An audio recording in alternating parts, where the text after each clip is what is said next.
ડેરાપોળના બાળ અનુજ હવે જૈન મુનિરાજ આત્મરત્નથી ઓળખાશે. અમદાવાદ ખાતે આજે આચાર્ય રાજરત્ન સુરી મહારાજે દીક્ષા આપી. વડોદરાની ડેરાપોળ ખાતે ચિરાગ નામનો યુવાન અગરબત્તીનો નાનો વ્યવસાય કરી જીવન નિર્વાહ કરે છે.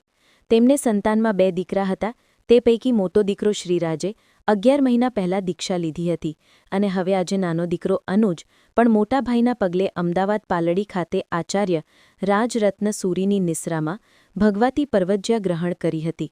આ કાર્યક્રમ અંગે માહિતી આપતા બાબાજી પૂરા જૈન સંઘના પ્રમુખ નવીનભાઈ શાહે જણાવ્યું હતું કે આજે સવારે ખાનગી બસો તથા ખાનગી વાહનો દ્વારા ડેરાપોળ જૈન સંઘ તથા વડોદરાના ભાવિક ભક્તો મોટી સંખ્યામાં અમદાવાદ પાલડી શંખેશ્વર પાર્શ્વનાથ જિનાલય પહોંચ્યા હતા.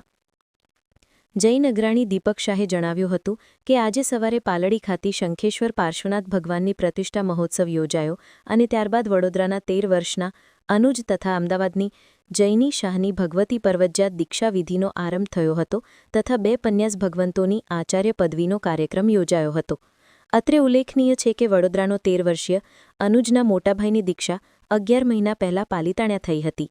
આજે ભગવાનની નાણ માંડી ચૌમુખજી પ્રતિમા સમક્ષ દીક્ષા લેનાર અનુજે ગુરુદેવને મમ-મુંડાવે બોલી આજ્ઞા માંગી હતી.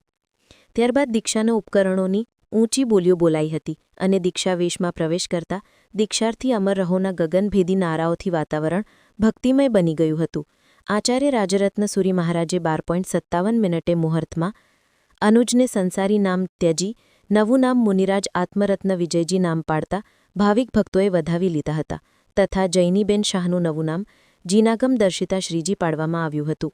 આજના કાર્યક્રમમાં નીલેશ રાણાવત તથા હાર્દિક શાહે સ્તવનોની રમઝટ બોલાવી લોકોને મંત્રમુગ્ધ કરી દીધા હતા. આજે વડોદરાથી સમસ્ત વડોદરા જૈન સંઘના ઉપપ્રમુખ લલિતભાઈ શાહ તથા ટ્રસ્ટી ભૂપેન્દ્ર શાહ રતિલાલ શાહ સહિત અનેક આગેવાનો આજે દીક્ષાના મહોત્સવમાં જોડાયા હતા એમ જૈન અગ્રણી દીપક શાહે જણાવ્યું હતું. નમસ્કાર દર્શક મિત્રો, આજે અમદાવાદ ખાતે ધર્મસુરી સમુદાયના શાસન પ્રભાવક આચાર્ય ભગવાન રાજરત્ન સુરી મહારાજ સાહેબની નિશ્રામાં વડોદરાના એક યુવકની નાનકડો દીકરો છે એની આજે એમના શુભ હસ્તે દીક્ષા થઈ. જૈની નામની દીકરી એની પણ દીક્ષા થઈ. આખો પ્રતિષ્ઠાનો કાર્યક્રમ હતો. આપણી સાથે આચાર્ય ભગવાન રાજરત્ન સુરી મહારાજ સાહેબ છે. સાહેબજી, અમારા દર્શક મિત્રોને જણાવો, આજે જે દીક્ષાનો કાર્યક્રમ વડોદરાનો જે નાનકડો દીકરો છે એનું નવું નામ શું આપ્યું છે અને 3 દિવસનો અહીંયા શું કાર્યક્રમ? અમદાવાદમાં છેલ્લા 8 દિવસથી શંખેશ્વર પાર્શ્વનાથ પ્રભુના શિખરબદ્ધ જિનાલયનો અંજન સલાકા પ્રતિષ્ઠા મહોત્સવ ઉજવાઈ રહ્યો છે. એમાં છેલ્લા 5 દિવસથી ભગવાનના પંચકલ્યાણકની ઉજવણી ચાલી રહી છે. રોજ 2 થી 2,500 ભાવિકો એનું મિલન અને એની સામે 4-4, 5-5 કલાકના ભવ્ય સ્ટેજ કાર્યક્રમો યોજાયા. આજે તારીખ 10 સવારે શંખેશ્વર તીર્થ જેવા આબેહૂબ શંખેશ્વર ભગવાન એની જિનાલયમાં પ્રતિષ્ઠા થઈ અને એ પછી લગભગ 8:30 થી 1 વાગ્યા સુધી 4.5 કલાક આ કાર્યક્રમ ચાલ્યો. એ કાર્યક્રમમાં 2 આચાર્ય પદવી અમારા શિષ્યોમાંથી પન્યાસ હિત રત્ન વિજયજી ઘણીવાર એમને આચાર્ય પદ અપાયું, પન્યાસ અક્ષય રત્ન વિજયજી ઘણીવાર એમને આચાર્ય પદ અપાયું અને વડોદરા ડેરાપોળ સંઘના અનુજકુમાર નામના 13 વર્ષના કિશોરને આજે દીક્ષા પ્રદાન થયું.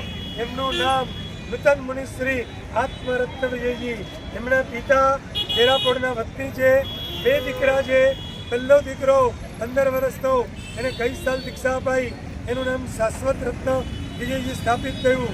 બીજો દીકરો 1 વર્ષના અંતે આજે દીક્ષા લે છે. એનું નામ આત્મરત્ન વિજયજી છે. કુમારી જૈની અમદાવાદની વતની છે. 15 વર્ષની ઉંમર છે. એનું નામ નૂતન સાધ્વીજી જીનાગમ દર્શિતા શ્રીજી એ રીતે સ્થાપવામાં આવ્યું. આજે અક્ષરરત્ન સુરીજીના 2 પુસ્તકોના વિમોચન થયા.